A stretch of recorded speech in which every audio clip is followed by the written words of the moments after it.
G'day guys, you're back with Miracle Max. Today in the workshop we have a Volkswagen Passat 2019 model with a 2-litre TSI engine in it. What's the problem? Well, the dash is lit up more than the Aurora Borealis, for those of you who don't know. That's the Northern Lights. Here in Australia it's called Aurora Australis, I believe, the Southern Lights. Anyway, I digress. Let's get into it and figure out what's wrong with it.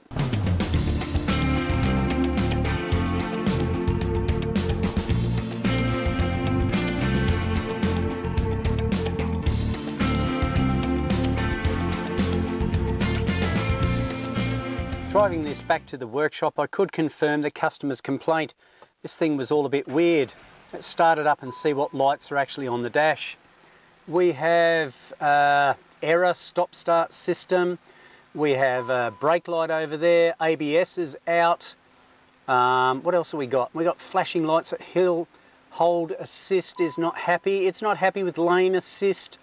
Oh, goodness me. We got flashing lights over here. Travel assist. The customer also stated front assist. The customer also stated that their rear, we've got a restriction on our rear traffic alert currently available. Tyre pressure indicator. What else did they say? Oh, replace the key battery, shall we? Yeah, why not? What else is happening? We need to add some fuel to it. It is a little bit low on fuel, but I'm not sure if that's accurate or just part of this whole issue that we're having. They also stated that their reverse camera is working, but not the ultrasonic beeping that takes place. So what do we need to do? Well, obviously we need to hook up the scan tool and see what on earth is happening. Our full system scan has been done. Let's just do some checky business. What's behind door number 1? We have a data bus issue. Interesting. Brake electrics. I have something in mind. I have seen before that it may be related, or I might be barking up the wrong tree. This left-hand wheel speed sensor is a confirmed one. These are confirmed as well. Scroll down to the next lot. Airbag could be a wheel speed sensor as well, perhaps. Data bus. We've certainly got some sort of data bus issue happening, haven't we? Communications issue. We certainly have a communications problem somewhere along the line, don't we? A lot of freeze frame data is gone, so I'm going to go through and take photos first, just so I've got a record of everything, and then I'll erase them and see what happens from there. So a lot of these systems don't appear to be working, like the hill start, etc., ABS, etc., in the braking side of things. So I'm thinking a few little things here, but obviously I don't want to jump the gun. So we have our wheel speed sensor here. We have another one over here. This is what? Left front, left rear, right front, and I assume over the page here will be a right rear. One thing I'm going to have a brief look at, that shouldn't be too hard, is this rear left wheel speed sensor. Now it says there's an electrical failure there. So what I'm going to do is get some of these fellas up on screen and graph them as well, and have a look and see how they relate to one another. I'll just go for a quick drive and see what happens. Keep in mind that the wheel speed sensors are crucial for so many different systems, whether it's ABS, traction control, hill start, the list goes on and on and on. Now what I've got up so far is the sensors plus the direction of rotation. These will be an active wheel speed sensor, and they should be able to tell you if we're going forward or if we're going backward. At the moment I'm stationary, and yet that says forward and that says forward. The other guys over here, not available, not available. Let's just go and reverse a fraction more and see what it does. Okay, so we're clearly seeing a couple reading here, aren't we? 1, 2, 3 there. But we're not getting availability of some of our sensors there for direction. Now let's go forward and see what it does. It should come forward, of course, with all of them. Let's have a look there. And we get a speed reading on some of them, but not on others. This left-hand rear is not playing happy, and I'm getting some weird readings on these other blokes, but I do want to focus on this left-hand rear, which is deader than a pork chop. Okay, so let's put on the quick jacks and have a look at the left-hand rear wheel speed sensor and see if it's got its readings correctly, if it's got a voltage going to it, and also how it responds. Next, we're going to confirm the data on the scan tool simply by turning the wheel and having a look at the results on the scan tool. So this is the right-hand front, and let's have a look at our graph at the moment. Now keep in mind that this is an all-wheel drive, so we will see movement on the left-hand side as well as the right-hand side. So let's have a look at that right-hand front down the bottom there. Should be able to see it. Left-hand front's moving, but the right hand, as you can see, is moving as well. Okay, let's do that for each of the wheels and see if we can get a response. We're going to look at the left-hand front now. I'm rotating my wheel, and you can see some input over here. I'm doing about 1 kilometre, and I'm getting an oscillation there. Let's go to the right-hand rear wheel next, and you'll see, come over shortly, there should be some information coming through. You can see I've got some kilometres happening as well as a nice little bumpy bump business happening. So left-hand rear is next. A little bit difficult to get to, but I'm going to rotate my left-hand rear wheel now. And you can see we've got nothing. There should be something coming across here, shouldn't there? I'm spinning it right now, both forward and backwards. These are directional, and I've got no response. It's saying forward, but obviously it's not picking up. What's our next test? Here's our left-hand rear wheel speed sensor, and of course that goes into a loom connected along with our electric brake, and that heads back there. I can't see any damage to the wiring. That looks okay, so we'll have to have a look at the wheel speed sensor next, but I'm also going to check the wiring back to the ECU. I'll show you how I'll do that next. This style of wheel speed sensor is called magno-resistive. It can be easily confused with a passive one because it has 2 wires. This one also has 2 wires. The difference being is that this is not self-producing voltage. What I'm trying to prove now is that the wiring and the ECU on the left-hand rear is okay. And what I've done is just chuck in a couple of wires there, as you can see. Back probed just the wiring harness itself. I've got it off the sensor, and one of those wires should actually have voltage going to it when the ignition's turned on. So I've got my multimeter hooked up to it, and we can clearly see that we have 10.36 volts, and I thought, well, that's not system voltage, but I checked the other wheel, the right hand rear, and that was the same. So what I'm going to do now is, might be a little bit confusing, but I'm actually going to hook up my right-hand rear wheel speed sensor, that bloke over that way, into the wiring into the left-hand rear wheel speed sensor. So in other words, I'll be tricking the ECU into thinking that my wheel speed sensor is actually working over this side, but in actual fact I'm using the bloke over that side. So I'll show you the hookup once I've done that.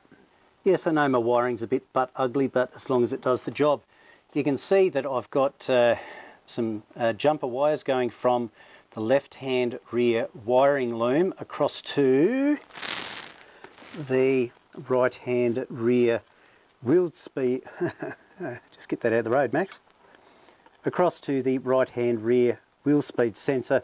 So now, if I turn the right-hand rear wheel, the scan tool should read that the left-hand rear wheel is working, and that in turn means that all my wiring and the ECU is okay. Okay, so I'm just about to turn the right-hand rear wheel. Shouldn't matter if it's forward or backwards, but you probably noticed that I'm not getting any signal on my left-hand rear, which is a bit of a concern. Left-hand rear is right there, so nothing happening. So I might hook up the left-hand rear wheel speed sensor to the right-hand rear wiring just to confirm that I'm doing everything correct. And see if that works. That would indicate that our wheel speed sensor is okay on the left-hand rear. It's getting complex.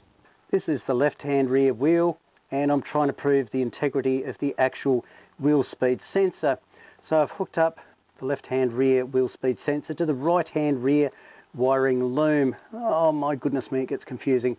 Just hang on, I'll shoot across to the right-hand side and the G-scan. So there you go, right-hand rear wheel. Wheel speed sensor harness going back to the ECU. Wow, this is a bit hard to hold the camera and the G-scan and everything else. Gives the left-hand rear wheel speed a bit of a howdy ho, and you can see that there's a bump there. So I know my wheel speed sensor is okay. We've got a wiring issue on the left-hand rear wheel speed sensor. So we've got the voltage there, must be the return wire somewhere back to perhaps the ABS module. I'll have to check further. Just been doing some extra research trying to find out what this issue is, and as you can see down here, it's very CAN heavy, and it has ESP attached to it, it has G-force, it has hill control switch. There's a lot of stuff involved in here, guys. Of course, don't forget about our wheel speed sensors, of course. Parking brake, over here, yaw rate sensor, all those things that we're connected to appear to be playing up. So this here is my left-hand rear wheel speed sensor. Back here, we're not worried about those colours, we're worried about what we're doing at the ABS. We have a green-red and also a blue-red to check. And that's pin number 7 and pin number 6, right next door to one another. I'm going to do some further testing, of course making sure that I have full continuity between here and my ABS, and make sure there's no broken wire or something along those lines to start with. I've checked already, but just to show you guys, I'm just checking for continuity between the wheel speed sensor and my connection here. Now it's number 6 and 7 I believe, and I think it was up here. I just want to double confirm that the wiring diagram is correct, and also that I've been testing it correctly. Now you can see there's a little white dot, I don't know if you can or can't, around about here. That was pin number 5 or 6 for our left-hand rear wheel speed sensor. And I'm now checking the right-hand rear wheel speed sensor. It's these two pins here, these two outer ones here. And I'm just going to check them with the continuity checker and make sure that there isn't, you know, some central voltage going through to it where only one wire would be activated. I just want to prove that there is a broken wire going to the left-hand rear wheel speed sensor. Oh, there we go. Okay, so clearly we've got continuity there. Now I'm going to check this one next. So I'll just go out the back and switch those wires over on the wheel speed sensor. We're now looking at the other wire on the wheel speed sensor. Let's see if that works. And we can hear a buzz there. I'm just going to double check my left hand one. We've already checked pins 11 and 10, and we're after 6 and 7. So, oh, just stabbed myself, nice. 11, 10, 9, 8, 7. Okay, and now we want pin number 6. That'll be our next one. This should buzz as soon as I change it up the back. So I'll change that wire and see if we get a buzz. Yep, I can confirm that there's no buzzy noises. All right, so yeah, absolutely there is a broken wire. Other things I want to check is the powers and also the grounds, just to confirm the rest of the diagnosis. I've also confirmed my powers and grounds to be correct, pin 30, 1 and 31. The 30 and 1 are two big suckers. 31 is the fella that comes from this 7.5 amp fuse. I've checked that one as well. Of course, my grounds over here, 14 and 46, they both go down to there and they are in good condition. I'm trying to find the most logical place where there could be a break in the wire, or there could be, you know, a poor connection at a connector. G46 is our left-hand rear wheel speed sensor, as you can see up here, and it appears that there's only one connector between the wheel speed sensor connector and the ABS module itself, the connector there. And of course we know that there is definitely a broken wire going back to that. So look, it's possible it could be here, but one thing he also mentioned was that there is rats and mice in his property. He's out in a farm, so that could be another possibility we've got to consider. This fella here is listed as a TIUL connector. That's written up here as a coupling point on interior below left, so that's a good bit of information. I did some further research. That's what this connector is here. One of these connectors at least on the left hand kick panel, and it's listed as a TIUL. I just happened to find that online after doing a bit of research. I'll try and put the links in for you below. So I've got a good diagnostic path that I can follow. I'm going to use one other piece of equipment in my arsenal. You may have heard of Fox and Hound, or the Fox and Hound, as a diagnostic tool that can be used. The one that I'm using here is actually used in the telecommunications industry for finding phone lines. In actual fact, if you have a look here, you can see where the phone line connectors go in, but you can actually use it just for finding a broken wire, and that's what I intend doing. I'll probably give you the link down below, but if not, that's the number there. It's a 40180. Reason I got this as opposed to a Fox and Hound is, yes, that's right, the old dollars. This doesn't cost half as much. I think I paid about 70, 80 bucks at the time. Fox and Hound was like, I don't know, $300-400, I can't quite remember. But anyway, I'm going to show you how to use this particular tool to try and find a broken wire. As I mentioned, the customer says, yes, they do have a mice problem, and I've decided to have a little Bo Peep to see what we're looking at. And I can clearly see mice damage already. This is on some of the sealant. There's some teeth marks on that. What else have we got down here I did notice before? Oh, that's right, on the sound deadening stuff, there's some nibbling marks over here. We're in the right area, the ABS module's down there. And if you have a look, I don't know if I can show you or not, I'll try and zoom in for you. That's some nibbly bits happening there as well. And that's our ABS module just down in there. So we might be having mice damage. And look, it's in a horrible position. So yeah, I'll use my tool to try and isolate where the break is, but perhaps I don't have to search too hard, hey. Anyway, let's get into it. I've got one side of my tone generator hooked up to the broken wire in my wheel speed sensor harness, and I have confirmed that that is the correct wire. So I need to make sure it's away from any metal, of course. So we just trace that down, and I've gone to the front of the vehicle next. In the middle I have the little tone generator, which I believe does a pulse signal along backwards and forwards, and then it gets picked up by this particular probe. And in the other end, as you can see, I've probed or back probed into the wiring harness. So in theory there should be one wire that goes continually through, but we know that there's a break there somewhere. I'm suspecting mice damage, but let's establish where the break is first. To do that, we put it onto the continuity testing over here. So we turn that little switch to the right hand side there, lay him down. And on the probe we need to turn it on, and this is a sensitivity button. Depending on how sensitive you want it, you can roll it up and down. And our button on the side. And all we do now is press our button and trace along the wiring. If we follow the wiring loom here, it goes down, down, down, down, down, just logically following it. Then it continues through here and hides in behind this massive plastic cover. So I thought, well, I'll just drop that down a little bit and see what I can find. So I've just, because of my quick jacks, they're in the road, I can't take the whole lot down, but at least I can lever it down. Once I got that big plastic cover down, I was able to hone in where the problem is. Can you see it? Let me zoom in for you before I physically get there. See, mice damage. And what colour wire is it? Well, it's black. We've found our broken wire, guys. Bit of a mess, might be a little bit difficult to repair. I'll see if I have to extend it or not, but that's our problem. Will the tone generator pick it up? Let me have a look. Starting at the front of the car, I'll move backwards. You can hear that tone fairly clearly. Keep moving, keep moving. And it drops out there. And guess where the broken wire is? I mean, it's not overly clear, and I've changed the tone from a buzzing one to just this continual one. It seems to be more clear, but that's exactly where our wire is broken. Can you see? Just in behind there. So, good news. At least I didn't have to go under the bonnet or under the dash or something like that. It's fairly easy to get to. But we will have to speak to the customer about perhaps putting some bait or hiding some bait on top of these plastic covers that seem to retain a lot of mice residue, I guess. Hopefully it hasn't damaged the other side.